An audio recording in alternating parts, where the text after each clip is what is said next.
Hello everyone, welcome to my channel convey IAS pieces.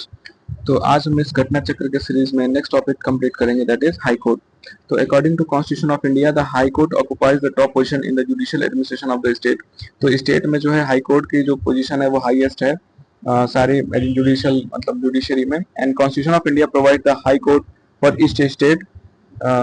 The seventh constitutional amendment act of 19 authorized the parliament to establish a common high court for two or more states and a union territory. Constitution एक high court provide मतलब होता constitution provide करता है कि हर मतलब state में हर राज्य में एक हाई कोर्ट हो। पर सेवेंथ कॉन्स्टिट्यूशनल अमेंडमेंट एक्ट के तहत इसमें मतलब ऐड कर दिया गया कि दो या दो से अधिक राज्यों के लिए भी मतलब हाई कोर्ट जो है एक बनाया जा सकता है। लाइक आप देख सकते हो कि इसके रिलेटेड हमने पिछले वीडियो में बताया था कि पार्लियामेंट कैसे दो या दो से अधिक राज्यों में हाई कोर्ट बनाने के लिए स्टेट लेजिस्लेटिव असेंबली के रिजोल्यूशन पारित होने के बाद उसमें नया एक दो या दो से अधिक राज्यों से मिलकर कोई एक हाई कोर्ट बनाता है। ठीक है। सो आर्टिकल 214 टू 231 जो है पार्ट 6 में constitution deals with the organisation, independence, jurisdiction, power, procedure and so on of the high court. तो आर्टिकल 214 से 231 तक जो है हाई कोर्ट दिया गया है हमारे कॉन्स्टिट्यूशन में। तो आर्टिकल 214 क्या कहता है कि there shall have a high court. तो एक हाई कोर्ट होगा। 215 में कहते हैं high court will be a court of record. And तो आर्टिकल 215 मतलब आर्टिकल 215 कहता है कि high court will be a court of record. Okay. And 216 क्या कहता है that every high court will consist of a chief justice and such other judges as the president may from time to time deem necessary to appoint। ठीक है। तो article 216 में कहता है कि हाई कोर्ट में एक चीफ जस्टिस होगा, मुख्य न्यायाधीश होगा और उसके बाद उसमें जजेस होंगे जो राष्ट्रपति के द्वारा अपॉइंट किए जाएंगे। ठीक है। High court is court of record which means that judgement, proceeding and acts of high court are recorded for perpetual memory and testimony. तो हाई कोर्ट जो है एक court of record court of record के लिए भी जाना जाएगा। And judgement जो भी होंगी, ये कोर्ट ऑफ रिकॉर्ड का मतलब ये होता है कि जो भी जजमेंट्स होंगे वो जजमेंट जो है फर्दर फ्यूचर के रेफरेंस के लिए भी यूज किए जाएंगे। And these records are admitted for the evidentiary value and cannot be questioned when produced before any subordinate court। तो जो भी डिसीजंस होंगे वो फाइनल होंगे और अगर उनसे रेफरेंस लिया गया है तो उनपे कोई भी मतलब किसी भी कोर्ट में कोई क्वेश्चन नहीं होगा। एंड जजेस of high court are appointed by the president, जैसा कि हमने देखा ऊपर कि आर्टिकल जो 216 है ये कहता है अपॉइंटमेंट के लिए। तो जजेस का जो हाई कोर्ट का जजेस होगा इसकी जो ऑफिस होगी वो 62 साल के लिए होगी, मतलब 62 ईयर्स के लिए। And he can resign from his office by writing the president and he can resign from his office by writing to the president. तो प्रेसिडेंट को रिजाइन करेंगे। एंड अ जज can be remove from his office by the president on the recommendation of parliament. तो जज जो होगा है ना, पार्लियामेंट के रिकमेंडेशन से हटाया जाएगा। And president can issue a removal order only after an address of parliament has been presented to him in the same session for such removal passed with the special majority of the total membership of each house and the majority of not less than the 2/3 of the member of present in voting in each house just like a supreme court जज। तो यहाँ पर भी आप देख सकते हो कि पार्लियामेंट जो है, पार्लियामेंट के द्वारा जो रिमूवल प्रोसेस मतलब पारित होगा जज के रिमूवल के लिए, जैसे सुप्रीम कोर्ट के जज के रिमूवल का प्रोसेस होता है वही सेम हाई कोर्ट के जज का भी प्रोसेस होगा। ठीक है। स्पेशल मेजोरिटी के साथ। और स्पेशल मेजोरिटी क्या होती है? Majority of total membership of each house and majority of not less then 2/3 of member present in voting in each house.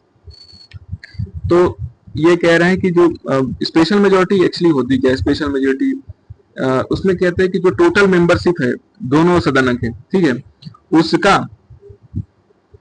Total membership का 2/3 मेजोरिटी चाहिए वोटिंग में। ठीक है। ये कहते हैं special majority, just like Supreme Court. The person to be appointed as judge of High Court should be a citizen of India. He should have a high judicial office in the territory of India for at least 10 years, or he should have been an advocate of High Court in the section for at least 10 years.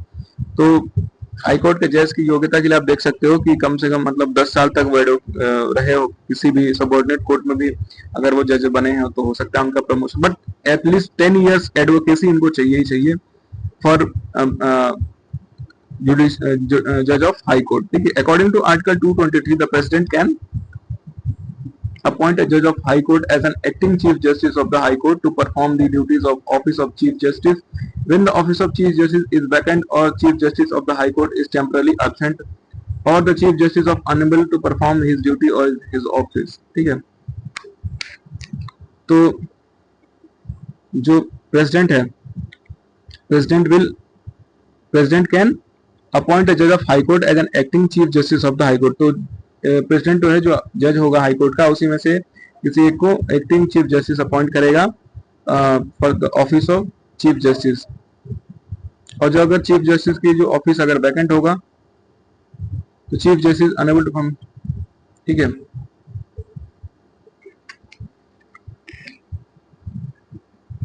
और the chief justice unable to perform duties of his office.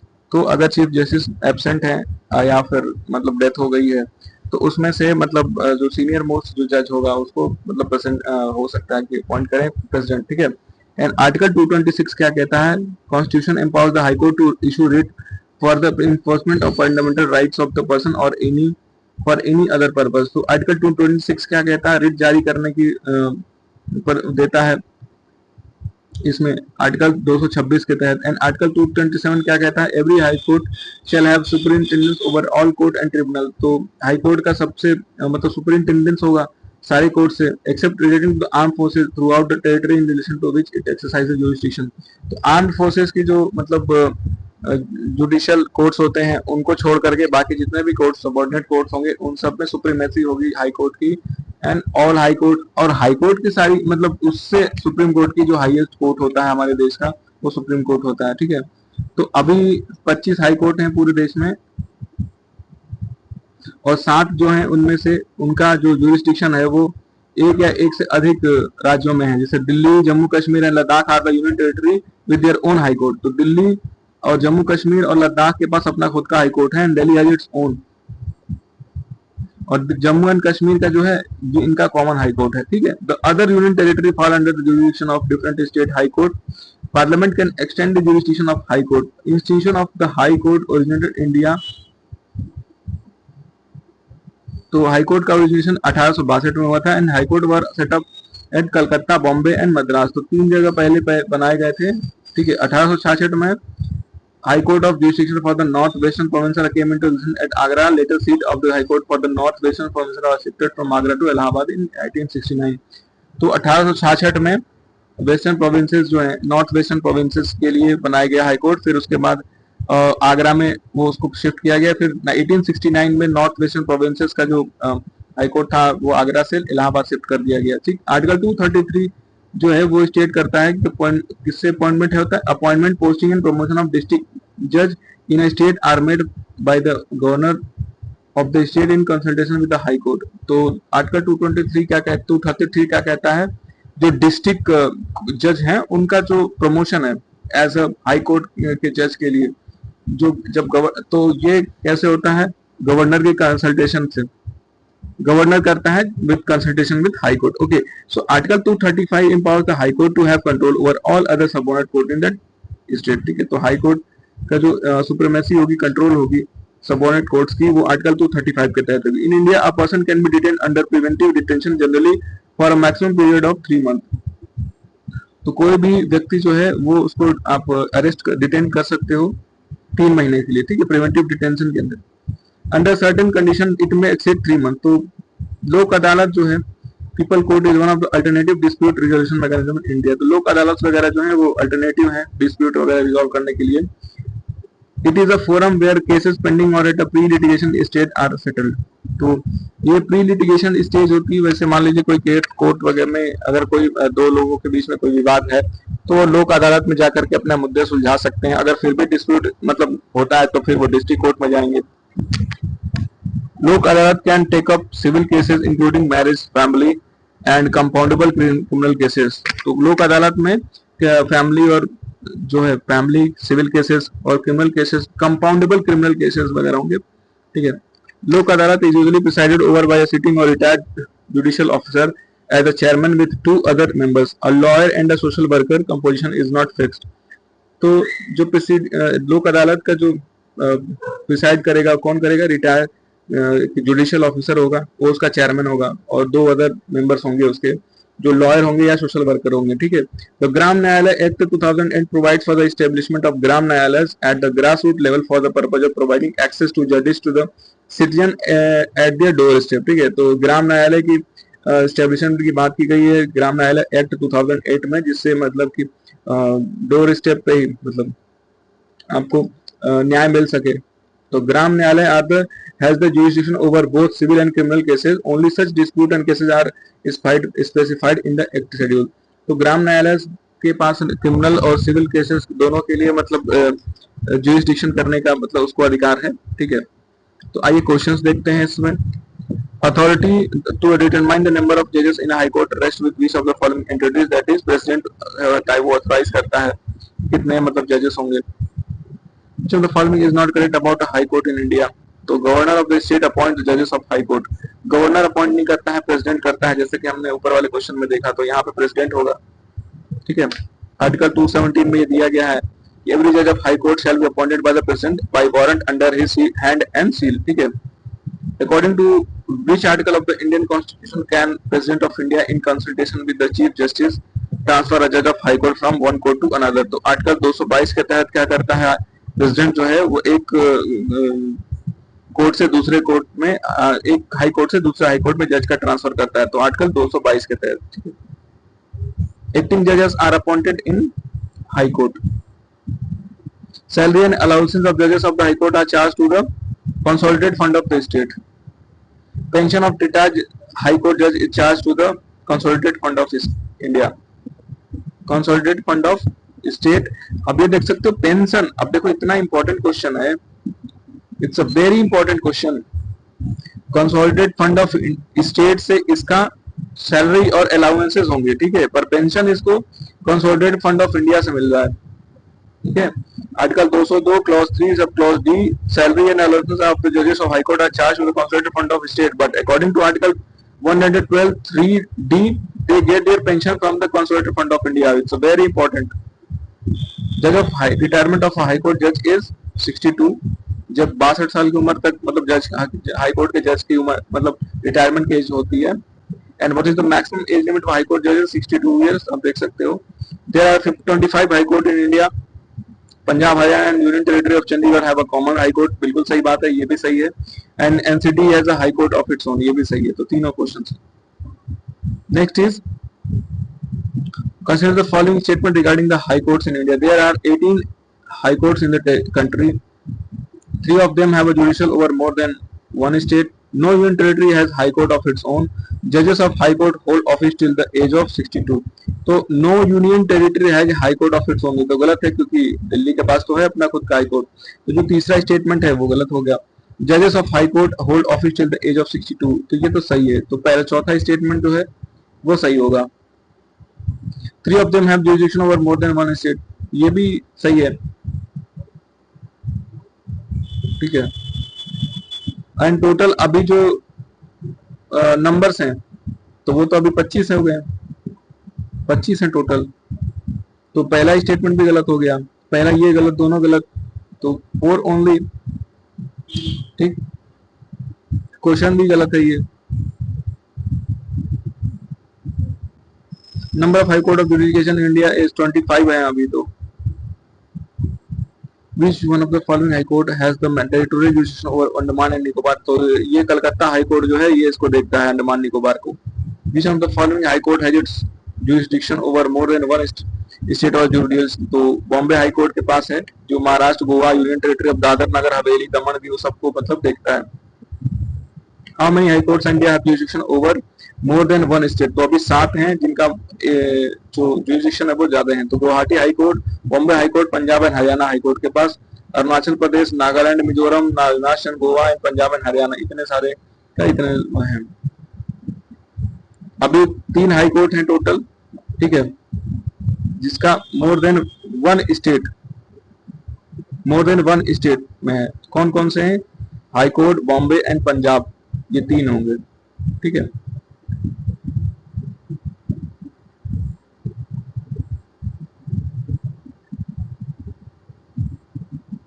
And sorry ये 7 नहीं होगा, it's 3। Okay, तो 3 होंगे। विच of the following Indian state does not have its own high court. तो इसमें तो सिक्किम के पास जो है वो अंडर ये गुवाहाटी हाई कोर्ट के अंदर आता है, और ये भी मणिपुर भी हिमाचल प्रदेश जो है। तो इसका आंसर इन्होंने दिया नहीं है क्लियर, लाइक उड़ीसा का तो सब Calcutta. In which of this state high courts were established in March 2020। तो ओनली 2 एंड 4, तो मेघालय और त्रिपुरा जो है यही दो जो है वो मार्च में बने थे 2013 में। तो मार्च 2013 में कौन कौन से बने थे? Meghalaya, Manipur, Tripura, north eastern state में मार्च 13 में। ठीक है। Which of the following high court has the largest number of benches. तो बॉम्बे और गुवाहाटी जो है इसके इनके पास सबसे ज्यादा बेंचेस हैं। Which of the following is not the main jurisdiction of a High Court of a state, that is advisory jurisdiction? When the Chief Justice of High Court acts in an administrative capacity, he is subject to writ jurisdiction of any of other judges of High Court. ठीक है। The writ of certiorari is issued by a superior court to an inferior court to transfer the record of proceeding in case of first. तो certiorari क्या करता है? inferior court को आदेश देता है superior court कि कोर्ट ऑफ प्रोसीडिंग जो है वो उसको रिव्यू करे। writ of prohibition an order is issued to the Supreme Court or High Court to lower court prohibiting continuation of proceeding in against. कोई भी कोर्ट जो है अपना जो प्रोसीडिंग है वो रोक दे। ठीक है। Which of the following writ examine the function of subordinate court. तो क्या है? सर्टियोररी जो to examine, to certify, to examine, ये क्या करता है? सर्टियोररी। Which among the following is issued under the procedure is pending in court? That is prohibition. Willful disobedience or non-compliance or court orders and use of derogatory language about judicial behavior among to contempt of court. ठीक है। Judicial activism cannot be practiced without arming the judiciary with punitive powers to punish the contemptuous behavior. तो ठीक है, दोनों सही है, पर ये इसका सर्टिफाई नहीं करता है। Okay. Mandamus will not be writ issued in court in order India। तो कौन कौन से रिट है? रिट से संबंधित क्वेश्चन है कि mandamus will not be lie against a private organization unless it is entrusted with a public duty.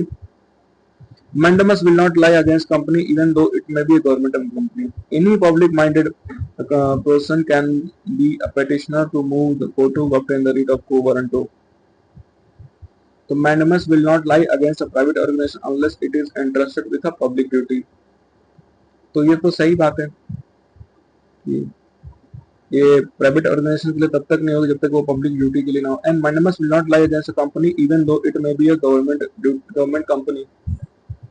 तो ये गलत है, किसी के लिए भी बन सकता है ये, प्राइवेट हो या पब्लिक हो।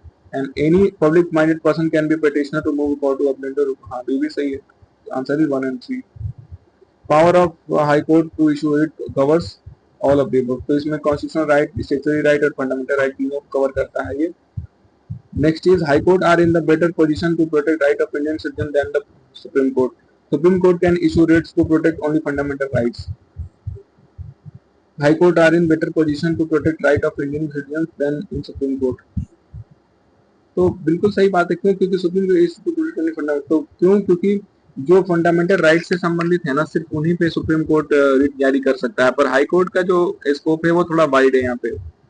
ओके, तो ये किसी भी मैटर पे बना सकता है writ. Mode of removal of जज of high court in India is same as that of removal of जज ऑफ सुप्रीम कोर्ट। ठीक है, सही बात है। After retirement from the office, a permanent judge of High Court cannot plead or act in any court or before any authority in India। नहीं, ऐसा नहीं है। Retirement from office, a permanent जज of high court not plead act in India. देखो, ये कह रहे हैं कि कोई भी पर्सन जो है रिटायर हो जाएगा अगर बजट के बाद, तो वो कहीं और प्लीड नहीं कर सकता। क्यों नहीं कर सकता भाई?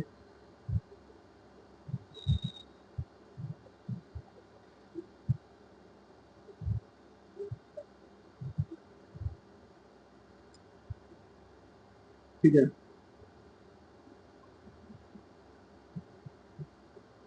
आर्टिकल 217(1) भी कहता है कि जज ऑफ हाई कोर्ट में B remove from his office by the president in manner provided in clause 4 of the article 224।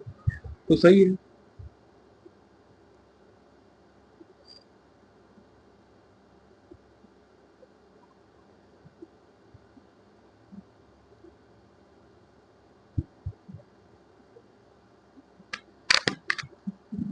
Shell plead, ठीक है, तो कैन नॉट प्लीड नहीं है, तो गलत होगा, आंसर इज वन ओनली, ठीक है।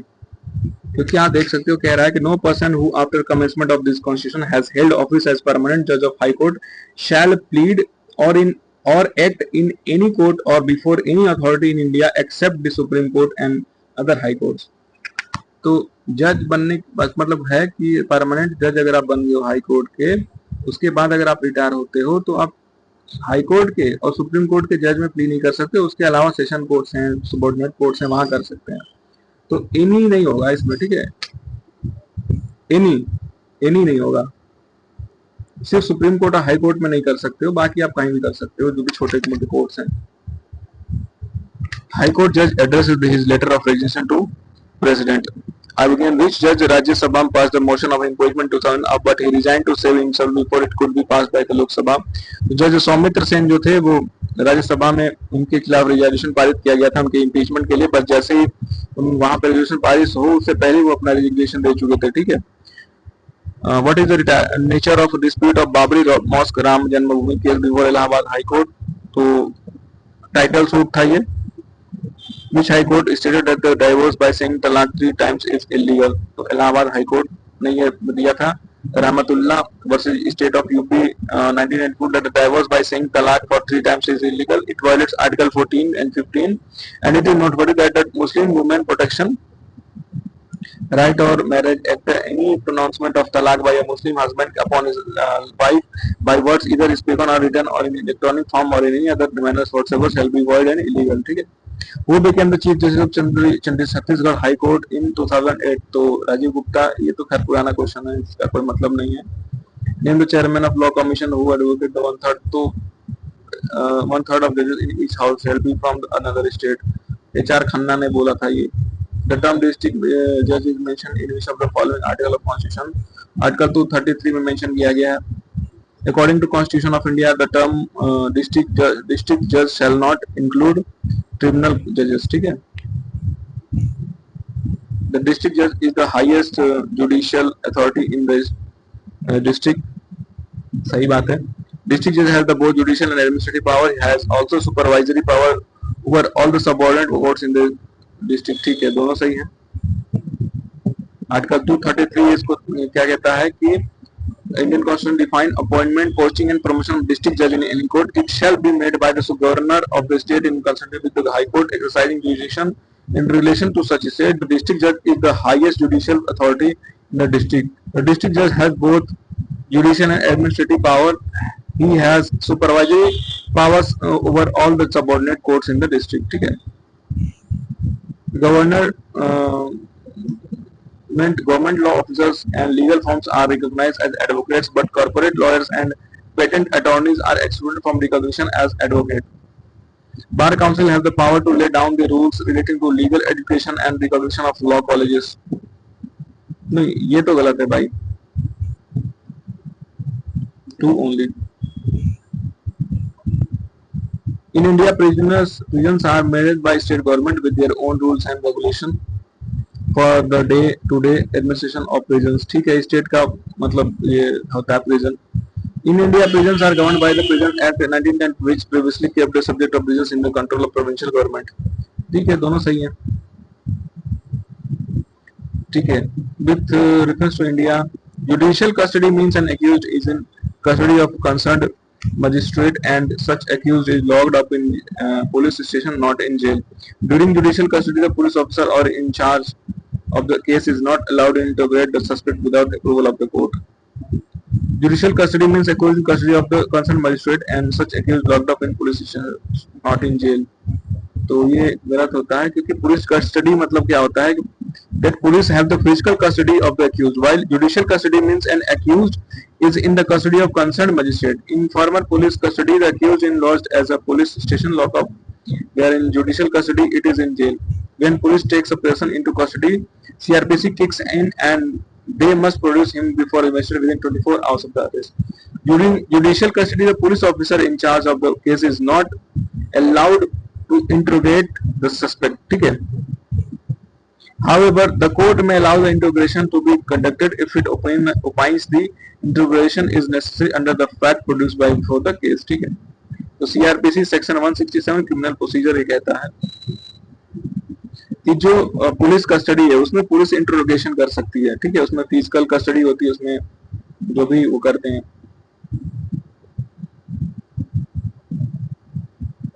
तो पुलिस स्टेशन में नहीं होगा, ठीक है, पुलिस स्टेशन में नहीं होगा ये, तो 1 इज इनकरेक्ट।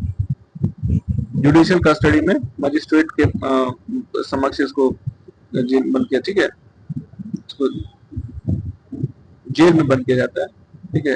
ये यहाँ पे स्वैप किया गया है, पुलिस स्टेशन की जगह पे यहाँ जेल होना चाहिए, इसलिए स्टेटमेंट ये गलत हो गया है। बाकी दूसरा स्टेटमेंट सही है। विथ रेफरेंस टू लोक अदालत विच of the following statement is correct. The लोक अदालत jurisdiction to settle the matter of pre-litigation stage and not those matters pending before any court. Lok adalats can deal with the matters which are civil and not criminal in nature. Every lok adalat consists of either serving or retired कोई judicial officer only and not any other persons. कोई भी statement है ना इसमें ये गलत सही नहीं है, सारा ही गलत है। With reference to gram Nyayalaya act, as per ग्राम न्यायालय can hear only civil cases and no criminal case, ऐसा नहीं है, सिविल और क्रिमिनल दोनों केसेस ये देख सकता है, तो पहला स्टेटमेंट गलत है। The act allows local and social activist as mediator reconciliation, हाँ बिल्कुल मीडिएशन कर सकते हैं। Mobile code India is the brain child of doctor APJ Abdul Kalam, ठीक है। तो बाकी आज हाई कोर्ट हमने कंप्लीट किया है, कल नेक्स्ट हमारे को में सेंट्रल स्टेट रिलेशन हम स्टार्ट करेंगे। So thank you so much guys for watching my video and have a good day, keep studying, keep watching and keep sharing, please have a good